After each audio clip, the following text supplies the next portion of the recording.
بسم اللہ الرحمن الرحیم۔ دنیا میں 157 ملک ہیں، 57 اسلامی ممالک ہیں۔ 57 ممالک میں 1.5 ملک ہیں جو اہل بیت کے پیچھے چل رہے ہیں، اور وہ 1.5 ملک آدھا لبنان اور پورا ایران، یہ جو 1.5 ملک ہے نا، یہ جو 1.5 ملک ہے پورے مسلمانوں کی آبرو کا ذریعہ ہے۔ اور ان کے علاوہ جتنے نظر آ رہے ہیں آپ دیکھ لیجئے ذلت کیسی ہے، شرمندگی کے علاوہ کچھ اور نہیں، ذلت اور خواری کے علاوہ کچھ اور نہیں ہے۔ یہ تو اہل بیت سے دوری کا سیاسی نتیجہ ہے، یہ سیاسی نتیجہ ہے۔ اور فقہی نتیجہ بتاؤں، علمی نتیجہ بتاؤں، فقہی نتیجہ بتاؤں عزیزان گرامی، فقہی نتیجہ بہت ہی پیار سے، محبت سے اور وہی سجانے کی کوشش کرتا ہوں۔ فقہی نتیجہ یہ ہے کہ کوئی ایسے نماز پڑھ رہا ہے، کوئی ویسے نماز پڑھ رہا ہے، کوئی ویسے حج کر رہا ہے، کوئی ویسے حج کر رہا ہے۔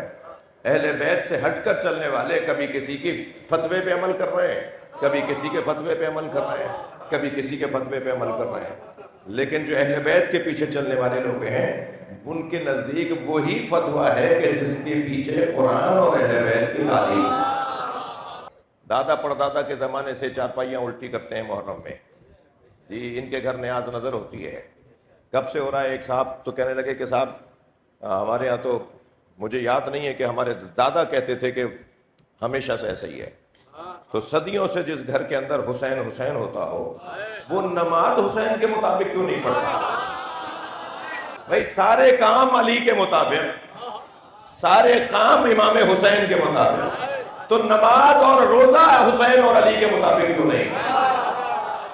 تھوڑی سی ہمت کرو بھائی، تھوڑا سا حوصلہ کرو، یا علی مدد کہہ کے ہاتھ کھول دو۔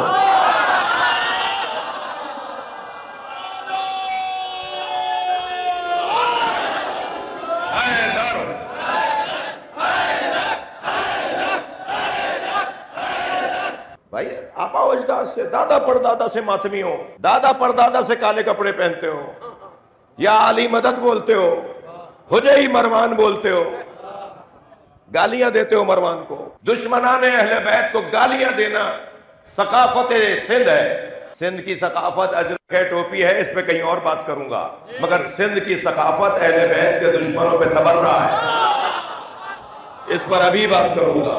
سندھ کی ثقافت اہل بیت، علم سندھ کی ثقافت ہے، ماتم سندھ کی ثقافت ہے، کالے کپڑے سندھ کی ثقافت ہے، یا علی مدد بولنا سندھ کی ثقافت ہے، اہل بیت کا نام آ جائے تو جھکنا سندھ کی ثقافت ہے۔ بات کہاں تھی؟ یہ رستہ ہے، منزل اللہ ہے۔ یہ جو رستہ اللہ نے دکھایا ہے، کون ہے رستہ؟ یہ خود، یہ پہلا انسان۔ اللہ نے اس انسان کو بنایا ہی رستہ ہے، تھکے تو نہیں ہے؟ اب مجھے پتا ہے بعض لوگ ڈوبے ہوئے ہیں اس سوچ میں جو میں نے دی ہے، اللہ کرے اسی سوچ میں ڈوبے رہیں تاکہ 8 منٹ بعد روزہ کھولا کریں۔ صلوات پڑھیں۔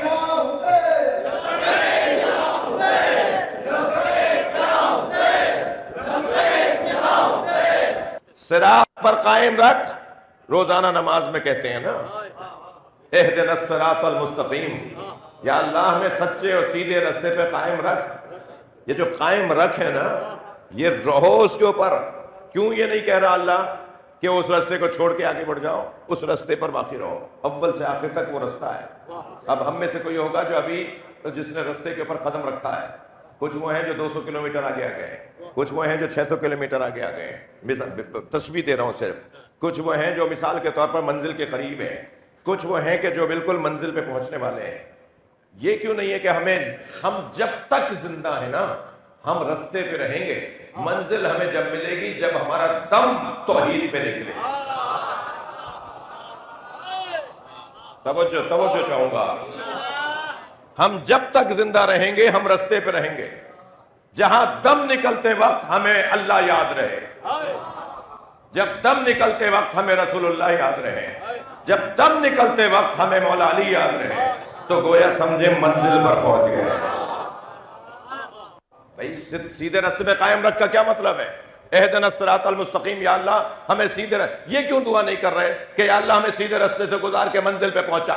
اللہ نے دعا کروائی سیدھے راستے پہ قائم رکھ، اس لیے کہ مرنے سے ایک لمحہ پہلے بھی یہ امکان ہے جو خطرناک امکان ہے کہ ہم رستے سے اتر جائیں. اگر ایک لمحہ پہلے بھی ہم رستے سے اتر گئے نا تو پھر ہم گویا منزل پہ نہیں پہنچ پائیں گے. لہٰذا آخری لمحے تک دعا ہو کہ ہمیں سیدھے رستے پہ قائم رکھ.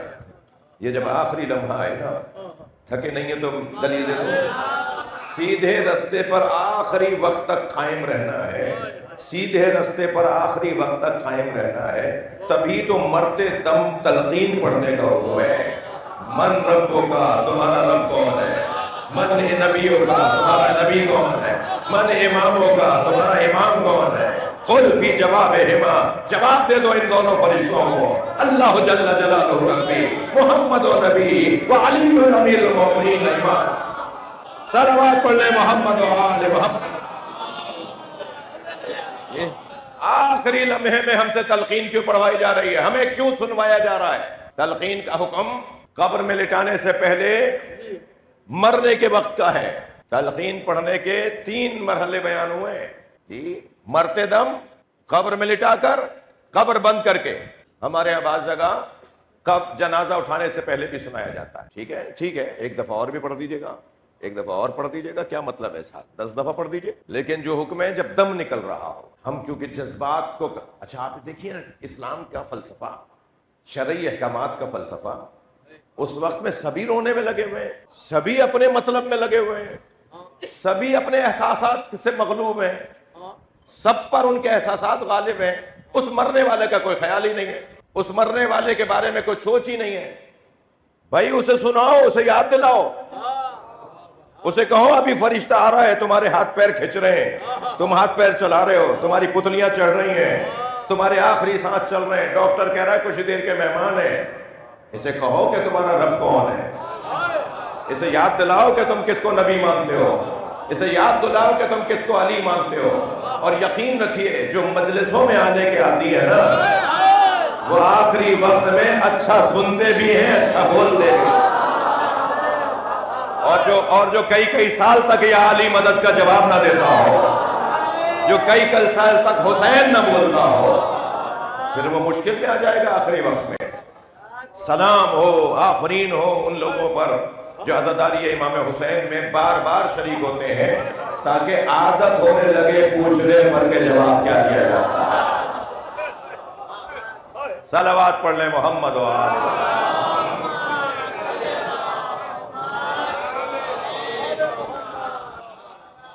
جو زمین آسمان چاند سورج سے پہلے تھا, یہ رب اس کا بھی ان کا بھی رب ہے. یعنی یہ رب محمد اور علی بھی ہے, اور یہ آپ کا میرا بھی رب ہے. تو ہم دونوں کا رب تو ایک ہی ہے. تو وہ جو حقیقی وجود ہے, جو رب حقیقی ہے, وہ دونوں کا وجود ہے, دونوں کا رب ہے, وہ حقیقت ہے. تو حقیقت تک پہنچنے کا جو رستہ ہوتا ہے اس کو کہتے ہیں کیا؟ مجاز. مجاز اور حقیقت یہ 2 علیحدہ چیزیں ہیں. ہمیں مجاز سے حقیقت تک پہنچایا جاتا ہے. عشق علی کا اور عشق اللہ کا, یہ دونوں ممکن ہے نہیں, یہی تو کرنا ہے. علی کا عشق جب تک نہیں ہوگا اللہ کا عشق ہو ہی نہیں سکتا. ہمیں عشق مجازی سے عشق حقیقی تک جانا ہے. یعنی اہل بیت کا عشق لازم ہے. ابھی تو بات ہو رہی تھی, بچوں سے پوچھ رہا ہوں کہ رستے پہ چڑھو تو منزل ملے گی, رستے پہ چڑھو گے نہیں تو منزل نہیں ملے گی. تو وہ جو رستہ ہے وہ ہے عشق مجازی, اور وہ جو اللہ ہے وہ ہے عشق حقیقی. تھک تو نہیں رہا میری بات سے؟ ہاں, تھوڑا گردن ہلاتے رہے, کبھی کبھی سخت باتیں ہو رہی ہوتی ہیں. تو وہ جو اللہ کا وجود ہے وہ عشق حقیقی ہے. وہ جو رستہ ہے یعنی اہل بیت ہیں وہ عشق مجازی ہے. بھائی تھوڑی گردن ہلاؤ, بات جا رہی ہے. علی میں ایسے گم ہو جاؤ جیسے علی اللہ میں گم ہو گئے. یعنی میرے مولا نے اپنے آپ کو اللہ میں فنا کر دیا. علی اس چشمے کو کہتے ہیں, علی اس آپ کو پانی کو کہتے ہیں جو سمندر ناپیدا کنار وجود الہی توحید میں اتر جاتا ہے. جو وجود توحید میں اتر جائے تو پھر اس جیسا کوئی اور ہوتا ہی نہیں. خود کو علی میں گم کرو, تاکہ ایسے گم کرو جیسے علی اللہ میں گم ہو گئے. ہم عشق مجازی کا شکار ہو جائیں. یہ مجلس عشق مجازی, بلکہ یوں کہہ لوں کہ یہ مجلس ایک گھڑا ہے جس سے سبیل پلائی جا رہی ہے، جسے پی کر کوئی ایک نشہ چڑھے گا جسے حب علی کہا ہے۔ یہ مجلس میں ولائے علی کا نام، یہ مجلس اعزا، یہ ذکر اہل بیت، یہ ولایت علی کا نشہ ہے۔ ہاں، یہ واحد نشہ ہے جو سلاتا نہیں ہے۔ بھائی تھوڑی گردن ہلاؤ، کچھ کہہ رہا ہوں۔ یہ ولایت،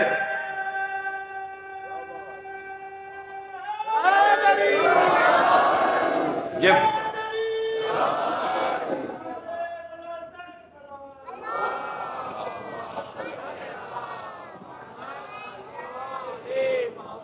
تھک تو نہیں رہنا آپ، محبت ہے۔ باہر سے کوئی نعرے کی آواز آئے تو بہت اچھا لگے گا۔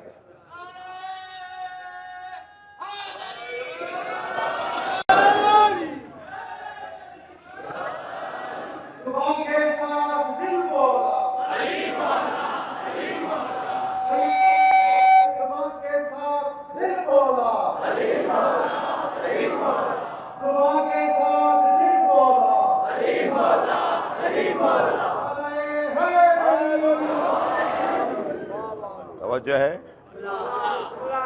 بات آگے بڑھے۔ ایک جملہ مجھ سے ہو گیا، ابھی مولا نے کروایا ہے، تو اس جملے کا میں ذائقہ لینا چاہ رہا ہوں۔ محبت اہل بیت وہ نشہ ہے جو سلاتا نہیں ہے، بلکہ یہ وہ نشہ ہے جو جگاتا ہے۔ یعنی جو اس نشے کا شکار ہو جاتا ہے نا، وہ سولی پہ چڑھ کر بھی عالی مدد ہوتی ہے۔ میثم تمار، میثم تمار، میثم تمار اس مولائی کو کہتے ہیں جس نے مولا علی کے عشق میں خود کو ایسا بیدار کیا کہ آج تک سولیاں ڈرتی ہیں کہ آنے والا میثم نہ ہو۔ صلوات پڑھ لیں محمد و آل محمد۔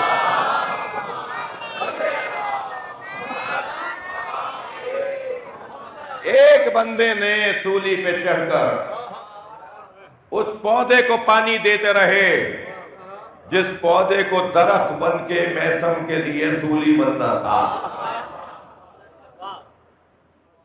دکان چھوڑ کر چلے گئے۔ میثم تمار، عاشق کی بات کر رہا ہوں۔ ایک حضرت میثم تمار مولا علی کے عاشق، کھجوروں کی دکان، کھجورے بیچتے تھے، خرمے بیچتے تھے، دکان چھوڑ کے چلے گئے۔ مولا کا وہاں سے گزر ہوا، علی کو دیکھ کے فقیروں نے مجمع لگا دیا۔ کوئی کہہ رہا علی مجھے کچھ دیجئے، کوئی کہہ رہا علی مجھے کچھ دیجئے۔ مولا نے ایسے دائیں بائیں دیکھا تو سامنے میثم کی دکان نظر آئی۔ حضرت نے حضرت سے فرمایا، قمبر سے فرمایا، قمبر یہ ساری کھجوریں بانٹ دو۔ اب فقیروں میں وہ 2 کلو، کسی کو 6 کلو، کسی کو جس کی جتنی ضرورت تھی، جیسا بھی رہا ہو، ایسا فقیروں میں ساری کھجوریں بانٹ دی گئیں۔ اب دکان خالی ہو گئی۔ مولا بھی وہیں کھڑے ہیں کہ میثم آ گئے۔ میثم نے اپنی دکان دیکھی تو خالی۔ میثم نے کہا میری کھجوریں کہاں گئی؟ کہا علی نے بانٹ دی۔ تو کہا میرا مال اس قابل ہے کہ علی اس پر نگاہ رکھے؟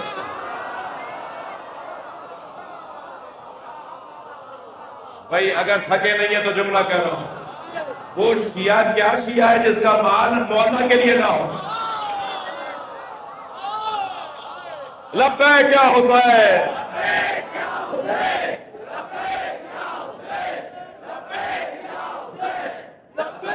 صلوات پڑھ لیں محمد و آل محمد۔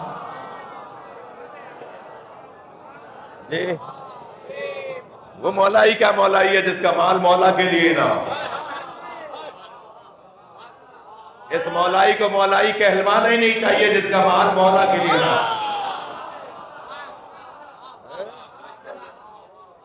میرا تو دل کر رہا ہے میں اسی کو بار بار کہتا رہا ہوں۔ اتنا میٹھا جملہ ہے یہ۔ مولائیوں کا مال مولا کے لیے نہ ہو تو وہ مولائی کا مال کہاں ہے؟ سال بھر میں ایک مجلس بھی نہیں کر پا رہا، مولا کے نام پہ سبیل بھی نہیں لگا پا رہا، اور 400 ایکڑ کا زمیندار ہے۔ کیا فائدہ ایسی زمینوں کا کہ جو سبیل نہ کر پاتا؟ کیا فائدہ ایسی فیکٹریوں کا کہ جو نیاز ہی نہ کر پاتا؟ صلوات پڑھ لیں محمد و آل محمد۔ اور وہ کتنا ثروت مند ہے جو ٹھیلا لگاتا ہے، 200 روپے بچاتا ہے، مگر ہر روز 5 روپے جمع کر کر کے محرم میں سبیل لگاتا ہے۔ وہ کتنا بڑا مولا ہے۔ مولا کے دفتر میں تو اس ٹھیلے والے کا نام ہوگا۔ وہ مولا میسم کہہ رہے میرا مال اس قابل ہے کہ علی نے اس پہ توجہ کر لی، تو اس سے بڑھ کر میسم کی معراج کیا ہے؟ تو جیسے ہی مولا علی نے میسم کی یہ کیفیت دیکھی نا تو سینے پہ ہاتھ رکھا۔ میسم کے مولا علی نے سینے پہ ہاتھ رکھا۔ کچھ دیر کے لیے مولا علی نے کچھ بولا، کچھ ارادہ کیا، تو مولا علی سے میسم کے سینے میں علم منتقل ہوا۔ تھک رہے ہیں مولا علی نے میسم کے سینے پہ ہاتھ رکھا تو میسم کے سینے میں علم منتقل ہوا، اور ایسے عالم بن گئے کہ ہر ایک کو دیکھ کر بتا دیتے تھے تم کب مرو گے۔ ایسے عالم ہو گئے تھے کہ ہر ایک کو دیکھ کر بتا دیتے تھے کہ تمہیں کن کن آزمائشوں کا سامنا کرنا پڑے گا۔ علم منایا والبلایا، میسم تمار منایا کے عالم ہو گئے تھے، موت کے عالم ہو گئے تھے، اور میسم جانتے تھے کہ بلایا کس کس کو کون کون سی مصیبتیں آئیں گی۔ وہ زندان میں حضرت مختار جب تھوڑے مایوس سے نظر آئے کہ میرے تو کچھ دن بعد ہی آج کل میں ہی مجھے لے کے جائیں گے اور لٹکا دیں گے، طے ہو گیا ہے، مجھے تو مارنا ہے، مجھ جیسے کو کہاں چھوڑیں گے یہ۔ تو میسم نے کہا کہ میں مختار تم تو علی کی آرزو ہو،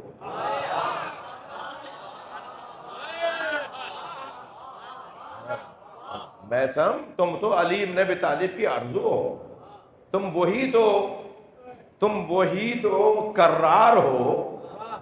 ہاں میسم نے مختار کو کرار کہا، تم وہی تو کرار ہو جو پلٹ کر جاؤ گے اور اہل بیت کا دفاع کرو گے۔ تو کہنے لگے آپ یہ کہاں سے کہہ رہے ہیں، کیا کہہ رہے ہیں آپ؟ یہ زندان، دونوں زندانی ہیں، دونوں قیدی ہیں، ایک ہی قید میں ہیں دونوں۔ تو میں مختار نے کہا یہ کیا کہہ رہے ہیں آپ؟ کہنے لگے میں نے خود علی سے سنا ہے کہ تم باہر آؤ گے، تم بادشاہ بنو گے، حاکم بنو گے، تم مملکت کے سربراہ بنو گے، اور پھر چن چن کے اہل بیت کے دشمنوں سے بدلا لو۔ تو میں ایک جملہ کہہ دوں، اگرچہ پاکستان کے اندر اور خاص طور پر سندھ کے اندر ہمارے یہ مسئلے نہیں ہیں، لہٰذا مجھے بہت زیادہ دیر رکنا بھی نہیں ہے اس مسئلے پر، صرف اشارتاً کہہ رہا ہوں، مجلس میں ٹنڈو الیار میں پڑھ رہا ہوں، مگر ٹنڈو الیار کے لیے نہیں پڑھ رہا۔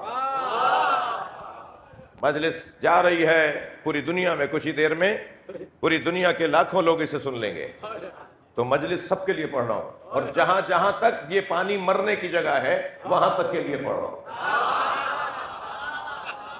جہاں جہاں تک یہ بات اثر کرے گی، جہاں کے لیے ہے بات وہاں کے لیے پڑھ رہا ہوں، اور وہ بات یہ پڑھ رہا ہوں کہ خبردار اہل بیت والوں کو تنگ کرنا بند کر دو، اس لیے کہ ہر دور میں مختار آنے کا امکان ہے۔ صلوات پڑھ لیں محمد و آل محمد۔ اس کے لیے ہمارے پاس قرآن میں آیات ہیں، ایک بڑی مشہور آیت ہے، الرحمن علم القرآن خلق الانسان، رحمان وہ ہے جس نے قرآن پڑھایا اور انسان کو خلق کیا۔ تو کوئی انسان ایسا ہے جو خلق ہونے سے پہلے قرآن پڑھ چکا تھا؟ تھوڑا گردن ہلانا میری بات جاری ہو۔ کوئی انسان ایسا ہے کہ جو خلق ہونے سے پہلے قرآن پڑھ چکا تھا؟ یعنی ہم خلق ہونے کے بعد قرآن پڑھتے ہیں، ہم اپنے بچے کو 5 سال کے بعد قرآن پڑھانا شروع کرتے ہیں، ہمارا بچہ چھٹے یا 7ویں سال میں جا کے قرآن پڑھ لیتا ہے، مگر اہل بیت کا بچہ ابھی دنیا میں آیا نہیں ہوتا ہے قرآن پڑھتا ہے۔ امت میں اور اہل بیت میں اتنا فرق ہے، یہ وہاں سے پڑھ کر آتے ہیں، ہم یہاں آ کر پڑھتے ہیں، اور پھر بھی شوق ہے کہ ہم ان جیسے ہیں۔ صلوات پڑھ لیں محمد و آل محمد۔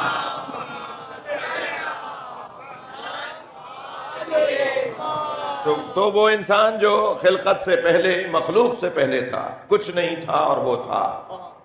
اور یہ انسان جس کے لیے اللہ کیا کہہ رہا ہے کہ ہم نے انسان کو اِنَّا خَلَقْنَا الْإِنسَانَ مِن نُطْفَةٍ أَمْشَاجٍ نَبْتَلِيهِ، ہم نے اس انسان کو متحرک پانی سے بنایا. اب یہ دوسرے انسان کو اللہ نے فوراً ہی کہا، کیونکہ اس کی طرف، اس انسان کی طرف پڑتی. اچھا ایک اور دلیل دوں، اگر یہ ایک ہی انسان ہوتے تو اللہ 2 مرتبہ انسان نہ بولتا. اللہ ہے یہ بھائی، یہ میرا آپ کا کلام نہیں ہے کہ ہو گیا جی آئندہ ٹھیک کر لیں گے، آئندہ کے ایڈیشن میں ہم اس کو ٹھیک کر لیں گے. یہ قرآن ہے، قرآن پہ شک کرنے والے پہ ہم شک کرتے ہیں. قرآن پہ شک نہیں ہوگا. وہ پہلا انسان جس کے لیے اللہ ارشاد فرما رہا ہے کہ حل عطا علی الانسان، اور یہ دوسرا انسان انا خلقنا الانسان، یہ 2 علیحدہ انسان ہیں، تبھی 2 علیحدہ مرتبہ ذکر ہوا ہے. اب وہ جو دوسرا انسان ہے یعنی ہم لوگ، یعنی امت، یعنی ہم، اس انسان کے لیے پروردگار عالم نے کیا قرار دیا ہے؟ سبیل، رستہ. انا ہدیناہ السبیل، ہم نے اسے انا ہدیناہ السبیل، ہم نے اس انسان کو رستہ دکھایا ہے. اب اس کی مرضی ہے کہ وہ شاکر بنے یا کافر بنے. وہ رستہ کیا ہے؟ وہ رستہ خود وہ پہلا انسان ہے. یعنی اس پہلے انسان کو اپنے سامنے رکھو تو تمہارا رستہ سیدھا رہے گا.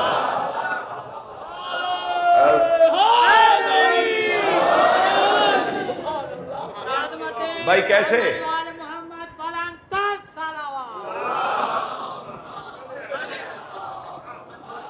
میں چونکہ مجلس پڑھ رہا ہوں، یہ بچہ بھی آیا ہوا ہے، وہ بزرگ بھی آئے ہوئے ہیں، وہ پروفیسر صاحب بھی آئے ہوئے ہیں، وہ ڈاکٹر صاحب بھی آئے ہوئے ہیں، لہذا ساری سطحوں کو، سطوح کو ذہن میں رکھتے ہوئے مثال دے رہا ہوں جی. اس انسان کو سامنے رکھ کر زندگی گزارنی ہے.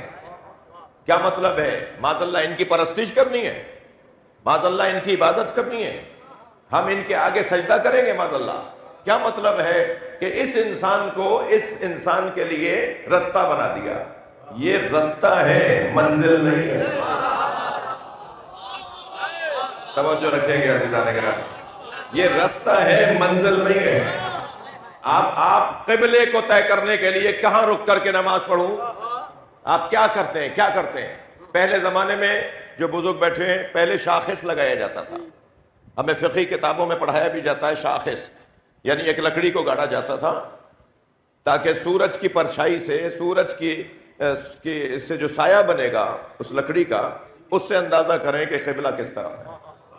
پہلے شاخص لگایا جاتا تھا. آج قطب نما ہے. آج ایک ڈبی آتی ہے، اس کے اندر پاکستان کا، یہ بھی پاکستان والوں پر اللہ کا احسان ہے کہ قطب نما میں پاکستان کا 110واں نمبر ہے.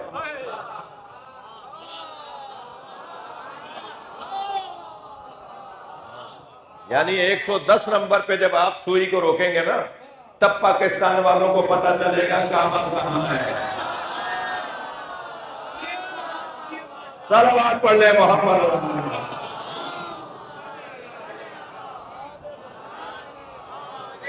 توجہ کر رہے ہیں؟ میں اس بچے کے لیے بتا رہا ہوں 110 یعنی علی.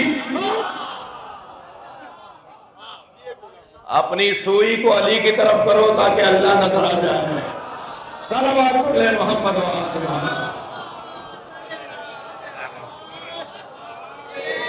یہ اب اس پہ کبھی اور بات ہو کہ یہ نمبر کس نے بنائے، یہ قطب نما میں نمبر کس نے بنائے، کہ ہندوستان کا کون سا نمبر ہے اور چین کا کون سا نمبر ہے اور عراق کا کون سا نمبر ہے اور یورپ والوں کا کون سا نمبر ہے، آسٹریلیا والے کس نمبر پہ سوئی لگائیں گے تو انہیں قبلہ نظر آئے گا. تو ہمیں قطب نما رکھنا پڑتا ہے. قبلہ نما کہیں، قطب نما کہیں، وہ رکھنا پڑتا ہے تاکہ ہمیں قبلے کا پتہ چلے. اور ذرا ان بچوں کے لیے اور سامنے کی مثال دے دوں. آپ حیدرآباد سے کراچی جائیے، آپ کراچی سے حیدرآباد آئیے تو ہر کچھ فاصلے کے بعد روڈ کے کنارے پر بورڈ لگا ہوا ہے. پہلے پتھر لگا ہوا ہوتا تھا جسے سنگ میل کہتے ہیں. ایک سنگ پتھر جس پہ میل لکھے ہوئے ہوتے تھے. سنگ میل کا کیا مطلب ہے؟ ایک سنگ، ایک پتھر جو ہمیں بتا رہا ہے کہ منزل قریب ہو رہی ہے. تھوڑی گردن ہلانا بات جائے تو، یعنی ہم کراچی سے حیدرآباد آ رہے ہیں تو ہر کچھ دیر کے بعد ایک پتھر ہمیں بتا رہا ہے کہ منزل قریب آتی جا رہی ہے، اور وہی پتھر بتائے گا کہ آپ غلط سمت میں جا رہے ہیں۔ آپ کو جانا ہے مثال کے طور پہ سکھر سے ملتان، جی آپ سکھر سے ملتان کے لیے نکلے، مگر کچھ دیر کے بعد پتھر نے بتایا کہ آپ حیدرآباد جا رہے ہیں، تو آپ کیا کرتے ہیں؟ آپ یو ٹرن لے کے واپس جاتے ہیں۔ وہ کون سی چیز ہے کہ جو آپ کے رستے کو ٹھیک کرتی ہے؟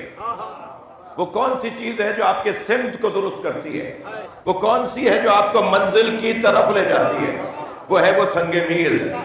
سنگ میل منزل نہیں ہے، توجہ ہے شاہ صاحب، سنگ میل منزل نہیں ہے، سنگ میل رستہ ہے، سبیل ہے، ہدایت ہے، رہنمائی ہے۔ یاد رہے اہل بیت منزل نہیں ہے، اہل بیت اللہ تک لے جانے کا رستہ۔